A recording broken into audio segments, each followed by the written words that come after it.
ಪ್ರಧಾನಿ ನರೇಂದ್ರ ಮೋದಿ ಅವರೊಂದಿಗೆ ಸಂದರ್ಶಕ ಮತ್ತು ವಿಜ್ಞಾನಿ ಲೆಕ್ಸ್ ಫ್ರಿಡ್ಮನ್ ಸಾಮಾಜಿಕ ಜಾಲತಾಣದಲ್ಲಿ ನಡೆಸಿದ ಪಾಡ್ಕಾಸ್ಟ್ನಲ್ಲಿ ತಮ್ಮ ಮನದಾಳದ ಮಾತುಗಳನ್ನು ಹಂಚಿಕೊಂಡಿದ್ದಾರೆ.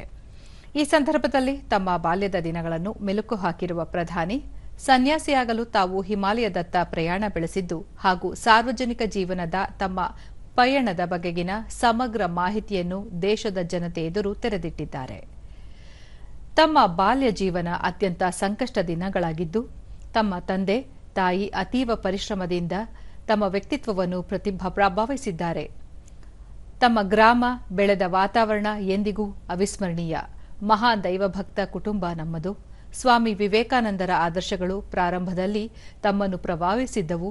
ಜಗತ್ತಿನ ಅನನ್ಯತೆಯನ್ನು ವಿವೇಕಾನಂದರ ಮೂಲಕ ಅರಿತುಕೊಳ್ಳುವ ಮೂಲಕ ದೇವರು ಹಾಗೂ ವ್ಯಕ್ತಿಗತ ಬಂಧನವನ್ನು ಅರ್ಥೈಸಿಕೊಂಡೆ ಎಂದು ವಿಶ್ಲೇಷಿಸಿದ್ದಾರೆ. ತಮ್ಮ ಗ್ರಾಮದ ಮಹದೇವ ಮಂದಿರಕ್ಕೆ ಒಮ್ಮೆ ಬಂದಿದ್ದ ಒಬ್ಬ ಸನ್ಯಾಸಿಯ ಸೇವೆ ಮಾಡುವ ವೇಳೆ ತಮ್ಮಲ್ಲಿ ಆಧ್ಯಾತ್ಮಿಕ ಭಾವನೆ ಇಮ್ಮಡಿಗೊಂಡಿದ್ದು, ಸಮಾಜಕ್ಕಾಗಿ ಏನಾದರೂ ಮಾಡಬೇಕು ಎಂಬ ಭಾವನೆ ಬಿಟ್ಟರೆ ಇಂತಹುದೇ ಮಾರ್ಗದಲ್ಲಿ ಸಾಗಬೇಕು ಎಂಬ ಉದ್ದೇಶ ಇರಲಿಲ್ಲ. ಛತ್ರಪತಿ ಶಿವಾಜಿ ಅವರ ಶೌರ್ಯ ಮತ್ತು ಪರಾಕ್ರಮ ತಮ್ಮನ್ನು ದೇಶಭಕ್ತನಾಗಿ ರೂಪಿಸಿದೆ ಎಂದರು. ತಾವು 6ನೇ ವಯಸ್ಸಿಗೆ ರಾಷ್ಟ್ರೀಯ ಸ್ವಯಂ ಸೇವಕ ಸಂಘದ ಕಾರ್ಯಕರ್ತರಾಗಿದ್ದು ತಮಗೆ ಹೆಮ್ಮೆ ಇದೆ. ಸಂಘದ ಚಟುವಟಿಕೆಗಳ ಭಾಗವಾಗಿದ್ದ ದೇಶಭಕ್ತಿ ಗೀತೆಗಳ ಗಾಯನ, ವಿಚಾರ ಮಂಥನ ಇತ್ಯಾದಿಗಳು ದೇಶಭಕ್ತಿಯ ಸಂಸ್ಕಾರವನ್ನು ತಮಗೆ ಹೇಳಿಕೊಟ್ಟವು. ಮನಸ್ಸಿನೊಳಗೆ ದೇಶದ ಸೇವೆಗೆ ಸಿದ್ಧನಾಗು ಎಂಬ ಅಂತಃವಾಣಿ ಸದಾ ಕೇಳುತ್ತಿತ್ತು ಎಂದಿರುವ ನರೇಂದ್ರ ಮೋದಿ, ಕತ್ತಲೆಯಿಂದ ಬೆಳಕಿನೆಡೆಗೆ ಕರೆದೊಯ್ಯುವ ಮಾರ್ಗವಾಗಿ ತಮ್ಮನ್ನು ಪ್ರಭಾವಿಸಿದೆ. 100 ವರ್ಷಗಳನ್ನು ಪೂರೈಸಿರುವ ಆರ್ಎಸ್ಎಸ್ ಭಾರತಕ್ಕಾಗಿ ಸಮರ್ಪಣಾ ಮನೋಭಾವದಿಂದ ದುಡಿಯುವ ಬಹುದೊಡ್ಡ ಕಾರ್ಯಪಡೆಯನ್ನು ಸೃಷ್ಟಿಸಿದೆ ಎಂದರು. आध्यात्मिक अधिष्ठान मिला तो शिस्त मिली, लाइफ ऑफ पर्पज मिला, संतों के बाद आध्यात्मिक अधिष्ठान मिला.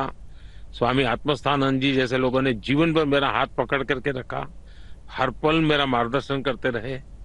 तो रामकृष्ण मिशन, स्वामी विवेकानंद जी, उनके विचार, संघ के सेवा भाव, इन सब ने मुझे घड़ने में बहुत बड़ी भूमिका अदा की. ರಾಮಕೃಷ್ಣ ಮಿಷನ್ನಲ್ಲಿ ಸ್ವಾಮಿ ಆತ್ಮಸ್ಥಾನಂದಜಿ ಅವರ ಮಾರ್ಗದರ್ಶನ ತಮಗೆ ದೊರೆಯಿತು. ಭಾರತದ ಸಮಗ್ರತೆಯನ್ನು ಪ್ರತಿನಿಧಿಸುವುದು ಮುಖ್ಯವಾಗಿದೆ.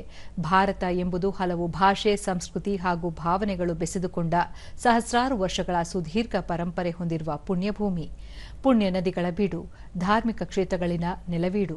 ಇಲ್ಲಿನ ಚಿಂತನೆಗಳಿಗೆ ಜಾಗತಿಕ ಮನ್ನಣೆ ದೊರೆತಿದೆ. ಜ್ಞಾನ, ವಿಜ್ಞಾನ, ತಂತ್ರಜ್ಞಾನ, ಆಧ್ಯಾತ್ಮ ಸೇರಿದಂತೆ ಮಹತ್ವದ ವಲಯಗಳನ್ನು ಇದು ಯಶಸ್ವಿಯಾಗಿ ಪ್ರತಿನಿಧಿಸುತ್ತದೆ. ಭಗವಾನ್ ರಾಮನ ಆದರ್ಶಗಳೇ ಭಾರತದ ಸಾಂಸ್ಕೃತಿಕ ಜೀವಾಳ ಎಂದು ಅಭಿಪ್ರಾಯಪಟ್ಟರು. ಸುಮಾರು 3 ಗಂಟೆಗಳ ಕಾಲ ಮಾತನಾಡಿರುವ ಪ್ರಧಾನಿ ನರೇಂದ್ರ ಮೋದಿ, ತಮ್ಮ ಬಾಲ್ಯ ಜೀವನ, ಬಿಜೆಪಿ ಕಾರ್ಯಕರ್ತರಾಗಿ ಬೆಳೆದು ಬಂದ ರೀತಿ, ವಿವಿಧ ಅಧಿಕಾರಸ್ಥ ಹುದ್ದೆಗಳೇ ನಿರ್ವಹಿಸಿದ ಪರಿಣಾಮಕಾರಿ ಪಾತ್ರದ ಬಗ್ಗೆ ಮಾತನಾಡಿದ್ದಾರೆ. ತಮ್ಮ ಬದುಕಿನ ಬಹುಮೂಲ್ಯ ಕ್ಷಣಗಳನ್ನು ಉಲ್ಲೇಖಿಸಿರುವ ಅವರು, ವಿಕಸಿತ ಭಾರತದ ಸಾಕಾರಕ್ಕೆ ತಾವು ಬದ್ಧರಿರುವುದಾಗಿ ತಿಳಿಸಿದ ಅವರು, ಭಾರತ ಮಾದರಿಯ ಅಭಿವೃದ್ಧಿ ಭವಿಷ್ಯದ ದಿಕ್ಸೂಚಿ ಎಂದು ಉಲ್ಲೇಖಿಸಿದ್ದಾರೆ. रामचंद्र कहेगा, महाराष्ट्र में जाएंगे तो रामभाऊ कहेगा. तो यानी ये विशेषता भारत को संस्कृति से बांध लेगा.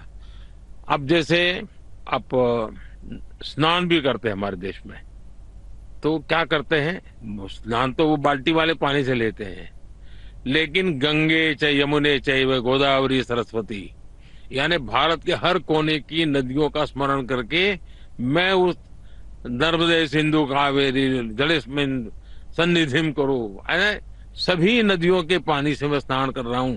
पूरे देश का, हमारे यहाँ संकल्प की एक परंपरा होती है. कोई भी काम करे, पूजा हो तो संकल्प, और आप संकल्प को बड़ा हिस्ट्री लिखी जा सकती है. यानी किस प्रकार से डेटा कलेक्शन मेरे देश में होता था, शास्त्र कैसे काम करते थे, बड़ा यूनिक वे था.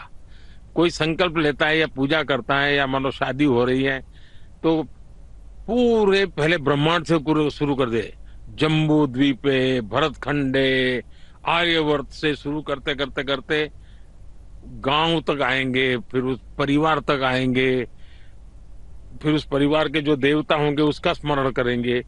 यानी ये भारत में और आज भी हिंदुस्तान के हर कोने में हो रहा है. ये लेकिन दुर्भाग्य वेस्टर्न मॉडल क्या रहा, दुनिया के और मॉडल क्या रहा कि वो शासकीय व्यवस्था के आधार पर ढूंढने लगे।